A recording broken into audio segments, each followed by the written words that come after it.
안녕하십니까. 반갑습니다. 13번째 만남인데요.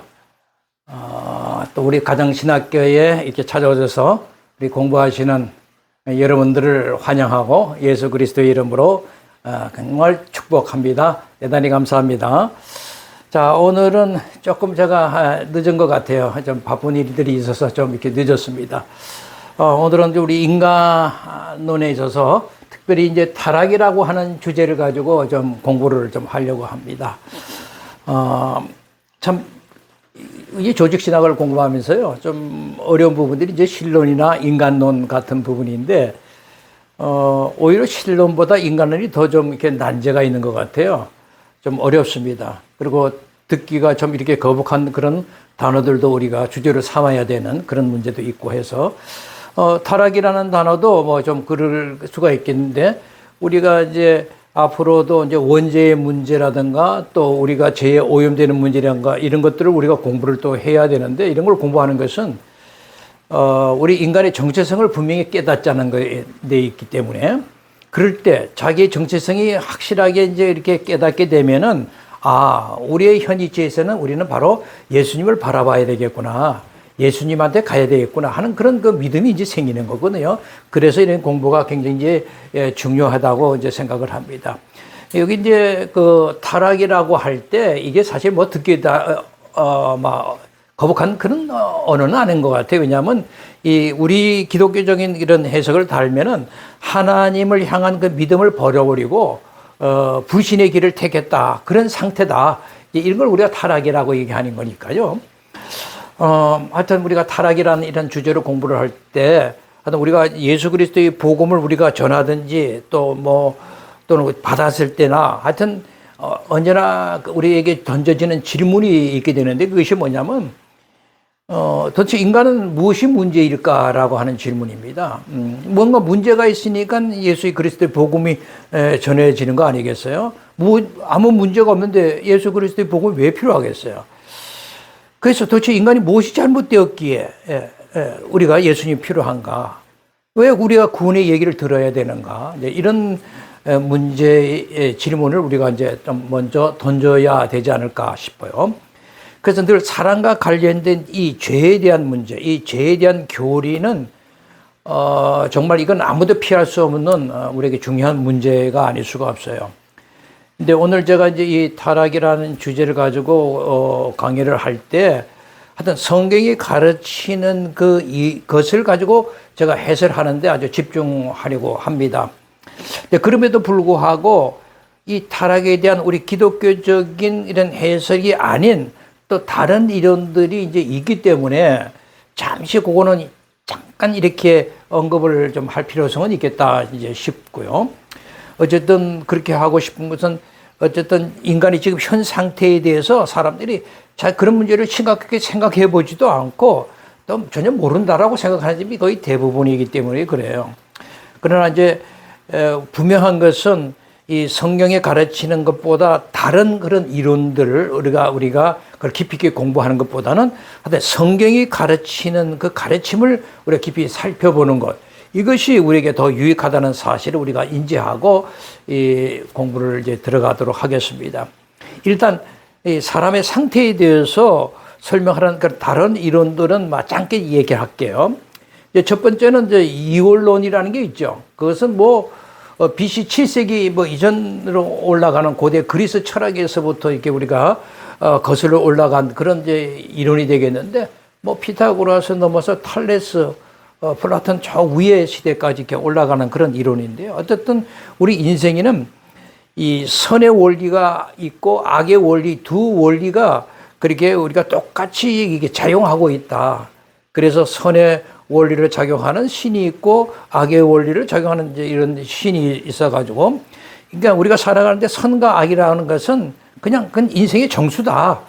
그렇게 이제 해석하려고 하는 현 상태를 그렇게 보려고 하는 이제 말하자면 그 이원론이 있고, 또 하나는 이제 진화론적인 이제 설명이 있겠죠. 진화론은 인간을 단지 동물에 그냥 지나지 않는 것으로 보니까, 우리 인간이 이 세상을 살아가면서 이제 어떤 목격하고 경험하고 하는 모든 일들이 그저 동물적 특성의 표현이다. 뭐 그렇게 보는 얘기니까 이건 뭐 너무나 가치 없는 얘기일 것이고요.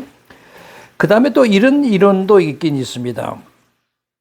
우리 성경은 이것은 악이고 이것은 죄다라고 이제 이렇게 얘기하는 것들이 있잖아요. 그런 것들을 이제 인간의 본성이 갖고 있는 저항성이다. 이렇게 이제 설명을 하는 그런 이론도 있습니다. 그러니까 인간의 본성이 그런 그 악과 이런 그 죄를 이렇게 대할 때 그런 것을 극복해 나감으로써 계속 이렇게 성장할 수 있다. 그러니까 그렇게 성장할 수 있도록 하나님이 오히려 주신 이론이 아니냐, 이제 그렇게 생각을 하는 것인데, 저항성이라는 것은 우리 인간 삶에 다 필요하죠. 우리가 운동을 해도 제가 무거운 악기를 이렇게, 도구를 이렇게 들면은 그 저항하는 힘이 강해서 자연히 이렇게 우리 근육이 이렇게 생기는 것처럼 우리가 모든 것을 이렇게 어떤 난관들을 이렇게 극복해 나갈 때 우리가 발전해 나가는데, 어쨌든 이런 것은 뭐 악과 죄를 옹호하는 이론이니까 이것은 저희들에게 맞지를 않고, 또 하나는 이제 죄를 이런 식으로 생각을 해요. 지식이나 어떤 이해력의 부재다. 제대로 깨닫지 못하는 것으로 생각을 하고, 때로는 이제 긍정적인 특성과 부정적인 특성이 우리 인간에게 있다면 부정적인 특질이 더 이렇게 강화된 그런 이제 생각을 가지고, 하여튼 그런 것을 이제 우리가 교육이나 지식을 통해서 이렇게 모든 악과 이런 죄들을 우리가 이제 극복해 나갈 수 있지 않느냐 하는 그런 이제 뭐 이론들도 있는데, 하여튼 이런 이론들은 하여튼 성경이 가르치고자 하는 그런 분명한 가르침에 대해서 뭔가 거부해 보려고 또 피해 보려고 하는 안간힘에 지나지 않는다, 그렇게 이제 볼 수가 있죠. 그래서 오늘은 우리는 성경에 얘기하는 설명대로 창세기 특별히 이제 3장에서 설명하는 내용을 통해서 이 사람과 이 세상의 현 상태에 대해서 좀 우리가 공부를 좀 하려고 합니다. 성경이라고 하는 것은 분명하게 우리 사람이 타락했다라고 하는 그런 문제를 하나의 교리화해서 우리에게 이제 전해주고 있고, 또 사람과 세상의 현 상태에 대해서 성경적인 답변을 가지고 설명을 이렇게 우리에게 해주고 있는 것이기 때문에 그 창세기 3장에 있는 내용을 통해서 우리가 그걸 공부한다는 것은 매우 이제 중요하다고 생각을 하고, 사실은 이런 이 창세기 3장의 설명에 되어지는 이런 개념들은요, 사실은 다른 종교에서도 이런 모습들이 나타나고 있고, 심지어는 이제 민간 전승에까지 그런 게 침투에 들어가서 나타나는 것을 보면은, 인류라는 것은 하나이구나, 그것을 확증해 주는 거죠. 아담과 하와로부터 시작되었다는 사실을 확증해 주는데, 여기 역사성을 보증해 주는 거죠. 그리고 사람의 타락의 문제도 성경이 얘기한 것대로 역사성을 가지고 우리에게 확증해 주고 있구나라는 것을 우리가 오히려 우리가 확인할 수 있다라고 하는 점에서 우리가 이런 성경의 이 창세기 3장의 역사성은 굉장히 우리에게 중요한 주제로 등장하는 것입니다. 그런데 우리 사람들이 이제 이 창세기 3장에 있는 내용을 그저 풍류나 신화로 보는 그런 그 주장들이 있기 때문에 문제죠. 분명히 이것은 역사인데도 분명하고 그 기록된 대로 사건이 발생한 것이 아니라고 하는 주장하는 그런 견해들이 이제 있는 것이 이제 문제인데, 우리 그 창세기 3장을 좀 여러분 같이 한번 열어보세요. 창세기 3장은 찾기가 쉽죠. 이렇게 한번 열어보시면 한번 그 대체적으로 이 창세기 3장이 이제 우리 인간의 타락의 문제를 다루고 있는데요. 거기 이제 3세기 1장에 보면 이 뱀이 이제 이렇게 등장을 하잖아요. 뱀이 이렇게 뭔가 사탄이 그 뱀을 통하여 등장을 하니까 말을 하는 것처럼 이렇게 보이죠. 말을 하는 모습으로 이렇게 등장을 합니다. 뱀이 이제 뭐 여기 이제 강교하다 이렇게 이제 등장을 하는데, 여기 이제 그 강교하다라고 하는 말은 이제 히브리어 이제 아롬이라고 하는 말인데, 이것은 이제 강교하다는 말도 있지만 슬기롭다, 지혜롭다 이런 뜻도 이렇게 쓰이는 단어예요. 그러니까 여기서는 뱀이 강교하다라기보다는 뱀이 굉장히 영리하게 이렇게 굴었다, 이제 이런 의미로 해석하는 게 더 이 본문과는 좀 어울리는 해석이에요. 여기 3절에 보면은 동산 중앙에 있는 나무 실가가 있는데 하나님이 뭐라고 말씀하냐면, 너희는 이 나무는 절대 먹지도 말고 만지지도 말라.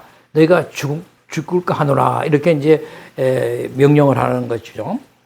그랬더니 이제 뱀이 등장해서 여자에게 뭐라고 했냐면 너 결코 죽지 않아. 4절에서 그렇게 얘기하죠. 그러면서 5절에서 뭐냐면 뱀이 하는 말이 너희가 그걸 먹는 날에 너희가 눈이 아주 밝아져서 하나님같이 되어 선악을 알 줄을 하나님이 아신다. 이렇게 이제 미혹을 합니다. 이게 이제 하와에게 뱀이 접근해가지고 너희가 저것을 먹게 되면 너희 눈이 밝게 된다. 여기 너희 눈이 밝아진다는 것은 이 원래 원문대로 직역하면 눈이 뜨인다 그런 뜻입니다. 눈이 이렇게 확 뜨인단 말이죠. 눈을 감아서는 아무것도 안 보이지만 눈을 확 뜨면은 뭔가 잘 보이죠.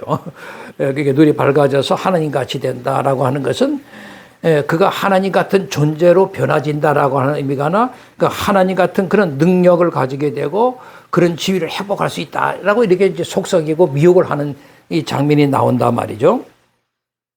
이런 미혹을 받으니까 6절에 가니까 여자가 그러고 나서 그 미혹받은 다음에 그 나무를 보니까 이게 아주 먹음직도 하고 보암직도 하고 그래서 아주 탐스러운 나무로 보이는 거예요. 이렇게 이제 뭔가 욕망이, 갈망이 확 생기죠. 그러고 나서는 또 여자가 따먹고 나서는 자기와 함께 한 남편에게 주매 그도 먹었더라. 이렇게 얘기를 해요. 그래서 둘 다 이제 눈이 밝아졌다는 거예요. 그래서 수치를 느끼고 벗은 줄 알고 무화과 나무 입으려고 치마를 이제 입었어요. 이런 얘기를 쭉 하면서 이제 하나님이 그들에게 이제 불러가지고 아담아, 너 왜 그렇게 먹지 말라는 걸 먹었느냐 하고 11절에 이렇게 얘기를 하니까 아담이 하나님이 주신 그 나와 함께한 바로 저 여자가 이게 내게 좋으니까 제가 먹었습니다. 라고 변명을 합니다. 그러니까 또 하나님이 여자에게 너가 어떻게 그렇게 했니? 라고 하니까 또 여자가 뭐라고 대답하냐면 뱀이 나를 깨물어 내가 먹었나이다. 이렇게 또 변명을 하는 모습이 나오죠. 그래서 뱀은 아주 모든 짐승보다 더욱 저주를 받아 이렇게 종식도록 흙을 먹을지어다. 이렇게 이제 저주를 했고, 그 다음에 이제 15절서부터 19절에 보면은 이 뱀의 후손과 그 여자의 후손과 서로 원수가 되어서 이렇게 결국은 뱀의 후손들이 이 여자의 후손에게 지고 만다라는 사실을 여기 이제 밝히면서 그러면서 우리 여자의 후손이 승리한다라는 사실 이것을 얘기를 하고 있고 그다음 16절에서부터 보면 이제 그들에게 고통이 크게 더해졌다 그렇게 하면서 말하자면 땅으로부터 저주를 받아 정식도록 수고해야 그 소산을 먹게 되고 가시덤불과 엉겅퀴를 내게 되고 땀을 흘려야 되는 이런 이제 고난의 길을 걷는 벌을 받는 장면들이 얘기가 이렇게 쭉 나오고 있는 것입니다.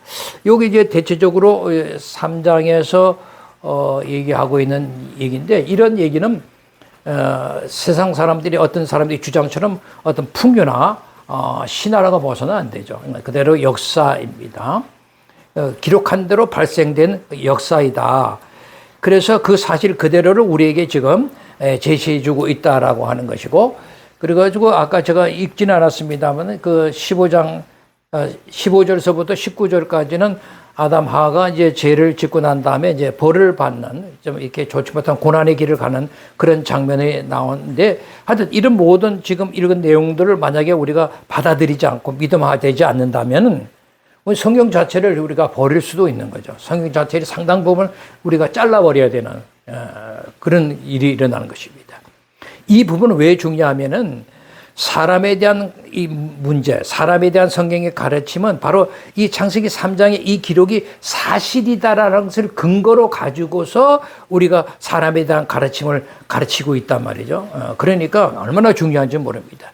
그래서 성경이 이렇게 묘사한 대로 믿는 순간 그 믿음 안에서 성경에 있는 모든 얘기들은 비록 신화같이 느껴질 수 있는 그런 얘기들도 그런 기적과 같은 얘기들도 전혀 이제 문제가 되지 않는다라는 것입니다. 그러니까 아까 이제 읽었지만 뱀이 뭐 이렇게 말을 하지 않습니까? 사탄이 이제 뱀을 통해서 등장을 해가지고 사탄이 이제 뱀을 말하게까지 하게 만드는 그런 능력을 가지고 있는 이런 것들을 우리가 하긴 하는데 뭐 전혀 어려움이 이제 없는 거죠. 그러니까 뱀이 사탄의 도구로서 사탄의 영향력 안에 있으니까 이 사탄이 의해서 결국은 뱀이 마치 얘기하는 것처럼 하지만 하와가 소통을 가능하게 한 이런 문제를 성경에서 이게 신화처럼 우리가 느끼도록 이렇게 기록이 되어 있지만 이것이 실제적인 역사라는 사실을 근거를 가지고 우리에게 전해주고 있다라고 하는 것이죠. 그래서 성경을 기록한 그 후대 저자들도 이 창세기 3장에 있는 이 내용을 그 역사성을 이렇게 이제 확인하고 지지하는 그런 내용들도 많이 있습니다. 특별히 여기 몇 가지만 제가 썼는데 호세아 6장 7절, 고린도후서 11장 3절, 디모데후서 2장 14절은 이렇게 보면은 호세아 선지자도 이 이스라엘 백성들이 아담처럼 언약을 어겼다 이런 이제 표현을 하거든요. 그러니까 아담이 하나님을 언약을 배반한 것처럼 이스라엘이 하나님의 언약을 배반했다. 그러니까 그 창세기의 역사를 그대로 이용해서 이렇게 호세아서가 이렇게 자기의 그 선지서를 기록하고 있단 말이죠. 사도 바울 같은 분도 창세기 역사성을 그렇게 인정하기 때문에 고린도후서 11장 3절에서 뱀이 그 관계로 하와를 미혹한 것 같이 너희 마음이 그리스도를 향하는 진실함과 깨끗함을 떠났구나 이렇게 이제 얘기를 하시거든요. 그러니까 뱀이 그 관계로 하와를 미혹한 것, 이 역사성, 창세기 3장의 역사성을 그대로 인용해서 지금 고린도에다 편지를 하고 있단 말이죠. 그리고 디모데에게 편지하면서 디모데후서 2장 4절에서도 아담이 속은 게 아니다. 하와가 속아서 죄에 빠졌다. 이런 그 창세기 3장의 그 기록의 그대로의 역사성을 이렇게 인용해서 이제 이렇게 얘기를 하고 있단 말이죠. 그러니까 성경이라고 하는 것은 정말 어느 한 가르침도 우리가 이렇게 여사하게 넘겨서는 안 되죠. 그런 어떤 가르침마다 그 불확실한 태도를 가져서는 우리가 안 되죠. 만약에 그런 태도를 갖게 되면 전체 구조 자체가 흔들리고 마는 거거든요. 물론 우리가 이제 성경을 읽다 보면은 뭐 창세기 3장의 내용도 그렇지만 이렇게 읽다 보면은 좀 우리가 이해하기 어려운 그런 그 얘기들도 이제 나타나긴 합니다만, 그러나 우리가 어떤 그 계시 음성을 대할 때라도 이것은 실제적인 하나님의 역사라고 하는 사실, 하나님의 계시 음성으로 기록된 하나님의 역사라는 사실을 우리가 믿음으로 받아들이면은 뭐 아무런 문제 없이 우리가 성경을 이제 읽어내갈 수가 있는 거죠. 그래서 우리가 성경에 우리가 이 창세기 3장을 통해서도 이 타락의 그 원인을 우리가 이해할 수 있어요. 그리고 타락의 어떤 단계를 이루어졌는지도 이해할 수가 있죠. 그래서 첫 번째로 우리가 생각하는 것은 죄라고 하는 것은 외부로부터 왔다라고 하는 사실입니다. 죄라고 하는 것은 그 아담의 그 내부로부터 온 것이 아니라 외부로부터 와가지고 그 다음에 불순종 행위로 이어지면서 일어났다라고 하는 사실을 여러분 잊어서는 안 됩니다. 그러니까 뱀을 통해서 사탄으로부터 말하자면 그 죄가 들어왔다라고 하는 거죠. 그러니까 원래 첫사람인 아담의 경우를 한번 생각해 보자고요. 아담은 자신이 타락하여 죄를 지을 만한 그런 것들이 아무것도 주변에 없었어요.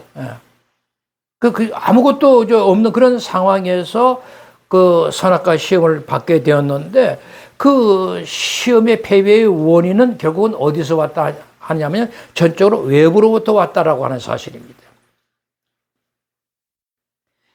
사실은 그 아담의 경우를 한번 생각해 보자고요. 아담은 그 선악과 시험을 받았을 때 그런 내가 이것을 그 선악과 시험의 순종을 어떻게 해야 할지, 그렇게 해서 그것을 어떻게 이겨낼지를 다 알고 있단 말이죠. 하나님의 시험을 이렇게 하면은 내가 그것을 순종해서 그걸 통과할 수 있다라고 하는 그런 자신감이 있는 완벽한 자유의지를 가지고 있는 그런 입장에 있었단 말이죠. 그가 가지고 있는 자유의지라고 하는 것은 그런 것을 완전히 순종해서 승리할 수 있는 그런 그 아담의 그런 입장에 있었기 때문에, 그러니까 인간의 원래 이게 모습이에요. 그러니까 인간의 원래 창조된 원래 인간의 모습이 바로 이 아담이 가지고 있던 완벽한 자유의지적 존재라고 하는 사실이란 말이죠. 그것이 이제 성경이 가르쳐주는 정수이고 대단히 우리에게 중요한 요점을 던져주고 있는 내용이라고 말씀드리고 수가 있는 거죠. 그러니까 여러분 이런 생각을 해야 되는 것은 하나님의 형상으로 창조된 존재로서의 우리의 몸 말이죠. 우리의 몸. 그러니까 우리 육신 안에 있는 어떤 형태의 뭐 어떤 본능적 욕구가 막 일어나가지고 그리고 스스로 타락의 길을 걸어갔다라고 하는 생각은 여러분 이건 잘못된 생각이에요. 그런 개념은 완전히 버려야 됩니다. 그래서 사탄은 그 뱀을 통하여 누구에게 공격을 했냐면은 아담에게 공격한 게 아니라고요. 아담에게는 내가 공격해봐야 소용이 없다는 것을 사탄은 더 잘 알고 있는 거죠. 완벽한 자유의지를 가진 인간 아담에게는 이런 미혹이 통하지 않는다는 것을 아는 거죠. 그래서 먼저 공격을 누구한테 했다? 아담의 갈비뼈로 만드는 하와에게 공격을 가한 것입니다. 하와는 하나님에 대한 마귀의 중상모략에 이게 귀를 이제 쫑긋 기울이기 시작한 거죠. 그래서 하나님의 말씀과 사랑에 어떤 의심을 이렇게 갖기 시작을 했단 말이죠. 그러니까 하와는 하나님이 분명히 금하신 건데 금하신 것을 자꾸 이렇게 바라보게 되는 거예요. 바라보면서 그 선악과 열매를 보니까 이것이 먹음직하구나 라고 하는 것을 자꾸 이렇게 생각하게 되는 거죠. 그래서 그것을 바라면서 갈망하게 되고 결국은 그 갈망이 그 하와의 마음속에 가득 차니까 결국은 불순종의 행위로 그녀를 이끌 수밖에 없는 거죠.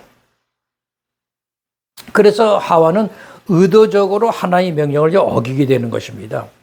그래서 하나님이 그녀와 아담에게 먹지 말라, 하지 말라고 한 그 일을 이렇게 해버리게 된 것입니다. 그걸 해버렸으면 저만 그렇게 한 것이면 좋은데 그 열매를 이렇게 먹고 나서는 자기 남편 아담에게 가가지고 이렇게 건네준단 말이죠. 그러니까 아담도 그것을 받아서 함께 먹었다고 우리가 조금 전에 우리가 3장을 읽으면서도 읽었는데 그래서 두 사람이 같이 이제 범죄의 길을 가게 됐단 말이죠. 이게 죄라고 하는 것은 속성상 전염성이 굉장히 강하거든요. 굉장히 전염성이 이렇게 잘 이렇게 퍼져나갑니다. 그러니까 하와는 자기가 뱀처럼 이제 유혹자가 돼버린 거예요. 그래가지고 남편인 아담을 먹게 만들어버리는 거죠. 하긴 아담의 입장에서는 자기의 갈비로 이렇게 취해가지고 만든 그리고 여인이니 얼마나 사랑했겠어요. 자기와 똑같은 거죠. 자기 몸인 거죠. 그러니 그 사랑하는 여인이 그러니 어찌하리요. 죽음도 같이 가리라. 참 남자는 여자에게 약합니다. 예. 이것은 그때부터 일어난 그 아담과 하와의 관계 속에서 우리에게 주는 메시지가 아닌가 생각이 되는데, 근데 이제 우리가 이 성경 전체를 통해서 이렇게 알 수 있는 것은 사탄이 타락한 거, 결국 또 사람이 이렇게 몰락한 것은 결국은 뭐냐면 이 지름길에 대한 추구라고 말씀드릴 수 있어요. 지름길을 가고 싶다라고 하는 거죠. 그러니까 하나님은 그 아담과 하와 둘 사이에 이래 서로 사랑하면서 그 사이를 서로 이렇게 발전시켜서 이 두 사람을 통해서 당신이 궁극적으로 세운 목표 지점에 이르도록 계획을 이렇게 세웠잖아요. 그것은 굉장히 시일이 필요하고 쭉 이렇게 세월 속에서 그걸 이루어 나가야 되는 거지. 한순간에 그 이루어지는 게 아니잖아요. 그렇게 계획을 세웠는데 이 범죄하고 난 이후에 보니까 인간은 하나님이 그렇게 계획한 것이 이게 시간을 두고 이렇게 계획한 것이 너무나 느리다고 생각하고 그렇게 가는 것이 힘들다고 생각해 버리는 거죠. 그러니까 사탄 마귀가 딱 옆에서 이렇게 귀에다 대고 속삭이는 메시지는 뭐냐면, 야, 그 긴 시간 허비할 필요가 뭐 있냐. 그냥 내가 말하는 대로 내가 하기만 하면 넌 즉시 그냥 목표 지점에 도달할 수 있어. 이런 속삭임이거든요. 그래서 오늘날도 보면은 이게 대부분 정통에서 벗어난 이제 이교들이나 또는 사교 집단들은 대체적으로 이렇게 보면 아주 쉽고 빠른 방법을 제시하는 그런 틀을 가지고 자기들의 그 어떤 조직을 키워나간다 말이죠. 그래서 항상 성경이 주는 방법을 택하는 것이 아니라 자기들이 개발한 더 특별하고 빠르고 단순하고 직접적인 방법을 보여준다라고 말하면서 신비적인 것으로 자꾸 드러내요. 마치 신비적으로 드러내니까 뭐지 그 즉석에서 뭔가 다 이루어지는 것처럼. 그래서 그 교주를 신비 존재를 막 보이도록 틀을 짜가지고 그 일을 진행시키는 것을 볼 수가 있거든요. 그러니까 저런 이 타락이라는 것은 이렇게 외부로부터 와서 불순의 길을 잃었다라고 하는 사실을 꼭 이제 인지를 하면 좋겠어요. 아담이 스스로 자기가 결정해서 일을 한 게 아니에요. 두 번째는 하나님의 사랑에 대한 의심이 이제 싹 스며드는 거죠. 교묘하게 파고 스며들었다는 사실입니다. 그러니까 아담과 하와가 어떻게든지 하나님의 뜻에 순종해서 하나님이 자신들이 가는 길들을 결정하시도록 이렇게 해야 되는데 그걸 거부하고 말이죠. 자신들의 삶을 스스로 결정하기로 결심한 행동이란 말이죠. 그러니까 하나님의 사랑에 의심이 이제 쓱쓱 스며드는 거죠. 그것이 이제 선악과 사건이란 말이죠. 이와 같이 하나님으로부터 독립을 선언한 행동, 우리는 이것을 성경은 죄라고 얘기를 합니다. 그러니까 나라고 하는 자아가 내 인생의 첫째 자리에 있는 거예요. 내가 결정하는 거예요. 하나님이 아니에요. 하나님은 저 둘째 자리를 밀어내는 거죠. 그걸 보고 우리가 죄라고 합니다. 죄는 하말티아라고 말을 하는데, 하말티아라는 것은 관역을 맞추지 못했다는 거. 화살을 쏘았는데 관역을 맞추지 못한 거죠. 삐뚤어 나간 거죠. 불법을 얘기하는 것입니다. 그런 이 독립선언, 하나님으로부터 독립선에서 인간은 내 스스로 결정하고 내가 내 인생을 결정을 하고 내가 걸어가겠다라고 하는 것은 이것은 하나님 앞에 이제 참으로 죄된 모습이다라는 것을 우리가 아는 거죠. 그러나 세상 사람들은 모든 결정을 자기 스스로 결정하고 자기 인생을 자기가 책임지고 자기가 스스로 잘 멋지게 내 인생을 걸어갈 수 있다라고 생각을 하니까 이게 문제죠. 근데 이 선악과 사건에서 우리에게 이제 가르쳐 주는 건 세 가지 요소가 있는데, 하나는 그 열매에 대한 욕구 같은 것이 생기는 거예요.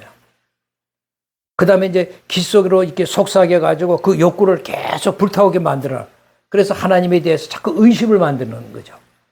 그런 그 요소가 있고, 또 하나는 그 모든 상황을 이제는 완전히 변화시켜버린 이 야심이 이렇게 등장합니다. 그러니까 욕구라든가 의심이라든가 야심 이런 것들이 이런 세 요소가 이제 등장을 합니다. 그래서 사도 요한 같은 경우도 요한일서 2장 16절에 우리에게 이제 그런 말씀을 하거든요. 이는 세상에 있는 모든 것이 육신의 정욕과 안목의 정욕과 이생의 자랑이니 다 아버지께로 쫓아온 것이 아니요 세상으로 쫓아온 것이다. 이렇게 얘기를 했잖아요. 육신의 정욕. 여기 욕망이 등장하지 않습니까? 안목의 정욕. 이게 뭔가 바라보면서 열매를 추구하는 욕구들이 막 생기죠. 이생의 자랑, 위대하고 싶어지는 그런 어떤 야심, 이런 것들이 우리 인간의 그런 그 선악과 사건 이후에 우리 인간에게는 본능적으로 이런 것들이 이제 자리 잡고 있는 거죠. 이것이 죄의 모습으로 우리 인간을 살아가는데 이런 모습으로 나타나니까 결국 하나님 보기에는 이것은 참 거북스럽고 불편한 그런 삶의 모습이 아닐 수가 없는 거죠. 자, 우리가 이러한 것을 보면서 선악과 사건을 통해서 인간이 하나로부터 독립된 그런 그 행동을 취할 때 이것이 얼마나 하나님 마음을 아프게 하는지를 우리가 깨달아야 되고, 그리고 그 선악과 사건 이후에 인간에게는 이런 더러운 욕심 같은 것들이 우리에게 자리 잡으면서 우리 인생에 내 자신이 주인이 돼서 걸어가는 길이라는 것은 참으로 죽음의 길일 수밖에 없다는 사실을 깨닫는 것은 매우 중요하다 생각을 합니다. 그러니까 어떤 하나님의 그 형상으로 만들어진 사람만이 죄를 지을 수 있는 거예요. 왜냐하면 하나님이 처음에 인간을 창조할 때 자유로운 인격과 자유의지를 이렇게 통하여 우리를 창조를 했단 말이죠. 그걸 우리가 가지고 있으니까. 그러니까 짐승은 죄를 지을 수가 없잖아. 인간만이 이제 죄를 지을 수 있는 거죠. 그래서 오직 구원도 인간에게만 주어지는 이제 특권인데, 예를 들어서 타락한 천사들은 구속됐다라는 말은 성경 어디에 또 우리가 찾아볼 수가 없지 않습니까? 그러니까 우리가 중요하게 깨달아야 할 것은 뭐냐면, 사람의 경우는 유혹과 타락이 내부로부터 왔다? 아니에요. 외부로부터 왔다. 사탄의 미혹의 결과로 왔다라고 하는 것이고, 그러나 사탄이 먼저, 우리 인간이 타락하기 전에 먼저 타락을 했잖아요. 그 타락한 사탄은 자기들이 외부로부터 왔다? 아니요. 내부로부터. 그 스스로 자기들이 그 타락을 결정한 거고 하나님께 도전을 한 거잖아요. 그것이 다른 거예요. 그러니까 그들은 자기 스스로 결정을 그렇게 했기 때문에 구속받을 수 있는 그런 어떤 은혜를 받을 수 없는 위치에 떨어진 것이고, 사람은 자기들이 결정한 것이 아니라 이런 그 교묘하고 기미한 그런 악한 능력에 의해서 미혹당해서 굴복된 상황이니까 하나님이 다시 한번 그 인간에게는 자비를 베풀고 긍휼을 베풀고 불쌍히 여기심을 이렇게 베푸셔서 타락한 천사에게는 그런 주시지 않는 구원의 길을 다시 한번 열어주신 게 아니냐라고 하는 거죠. 자기 스스로 결정한 것이 아니고 사탄에 의해서 미혹당해서 그렇게 했으니까 다시 한번 기회가 준 것이다라고 이제 볼 수가 있는 것입니다. 그런 점에서 우리 인간은 하나님의 형상으로 태어난 것이 너무나 감사하고, 다시 한번 기회가 주어졌다라고 하는 것에 대해서 얼마나 다행인가. 그래서 다시 한번 또 우리가 하나님의 은혜에 감사하게 됩니다. 이제 마지막으로 우리가 타락의 이제 결과를 좀 우리가 살펴보면 여러 가지 지금 이렇게 7가지가 이렇게 있고 여기 2가지가 더 있네요. 근데 첫째는 뭐 육체를 의식하기 시작했다는 거죠. 그러니까 타락을 하고 나서 보니까 없었던 수치심이 발동을 하는 거예요. 내가 뻘거벗었네? 이게 뭐 수치심이 발동해요. 그래서 무화과 나무 잎으로 이렇게 자신을 가리는 그런 행동들을 하는 것을 볼 수가 있죠. 그 다음에는 죄의식이 생겨버린 거예요. 하나님과의 교제라고 하는 것은 인간에게서 가장 영광스러운 일이었거든요.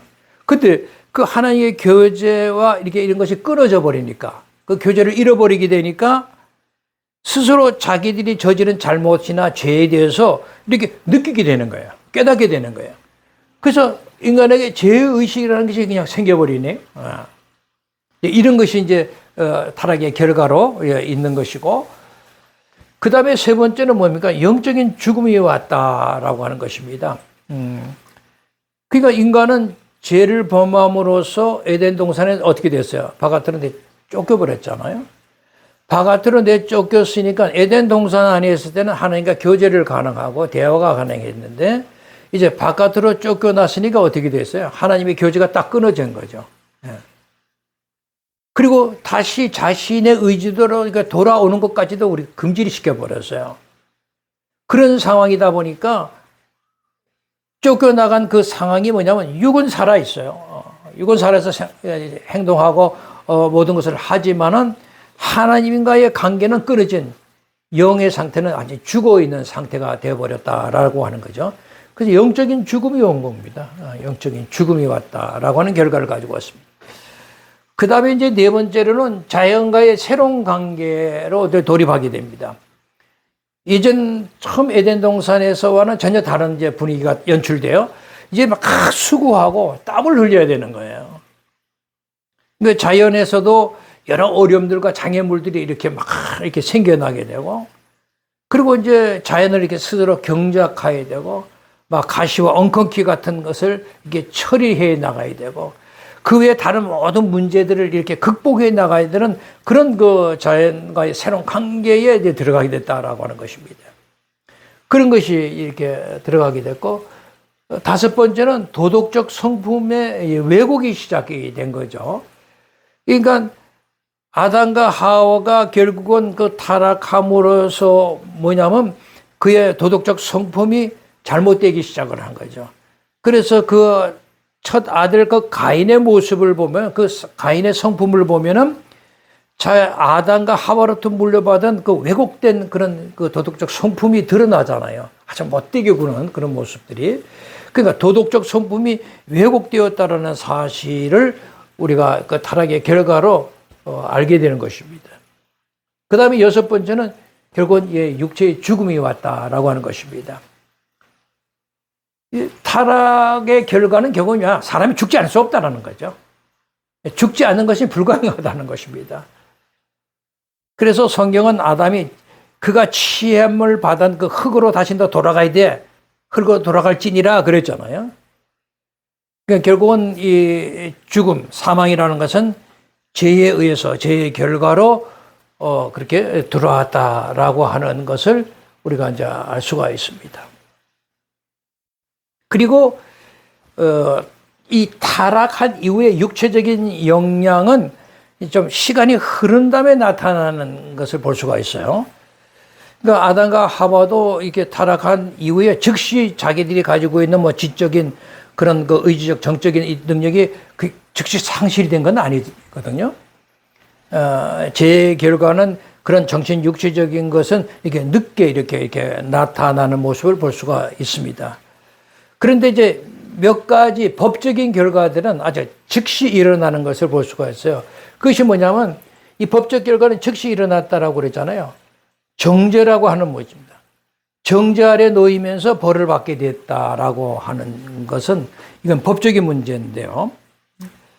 그러니까 원래 아담은 축복받는 사람이었지만 그 죄를 범함으로써 즉각 정죄 아래 놓이게 되니까 하나님께서 이제 벌을 받았다라고 하는 이건 이제 즉각성입니다. 이런 면이 하나 있고 영적인 면에서도 보면 원의가 즉각 떨어졌다 그랬어요. 원의. 원래 가지고 있던 의로움이란 말입니다. 그러니까 아담이 원래 가지고 있던 의로움이라고 하는 것 자체가 즉각적으로 그것은 떨어져 버린 거죠. 범죄하는 순간에. 그래서 자신의 고결함이 하나님으로부터 이제 분리되게 되고 주가 이제 두려움이 이제 오기 시작한 거예요. 그래서 막 숨잖아요. 이제 그런 문제들이 이제 이 타락의 결과로 나타난다라고 하는 것을 우리가 이제 공부한 것입니다. 그러니까 지금까지 우리가 살펴본 내용이 이건 뭐냐? 그러니까 오늘날 우리 사람들이나 이 세상이 정말 오늘 같은 이런 모습을 갖고 있는 갖게 된 그런 이유를 지금 설명하고 있는 거죠. 이런 것들 때문에 오늘날 세상이 이 모습이고 오늘의 인간들이 이런 모습을 가지게 된 것이다. 라고 하는 것입니다. 그만큼 여기에서 가리키는 이 내용이라고 하는 것은 현 세상을 바라보는 우리 인간의 상태를 들여다보는 중요한 요점이 되는 공부이기 때문에 굉장히 중요한 내용입니다. 그래서 신학교에서 이걸 공부하는 거죠. 괜히 이런 문제를 우리가 공부하는 게 아니라 그러니까 여러분들이 이렇게 들어두시고 이런 것을 더 깨달음으로 더 깊이 있게 성경을 이해하게 되고 인간에 대한 정체성을 더 깨닫게 되지 않겠어요? 예, 그리고 제가 이제 강의는 이것으로 마치려고 하는데 오늘은요. 강의를 마치면서 이런 의문이 이제 들 때가 많다는 얘기를 우리가 들었어요.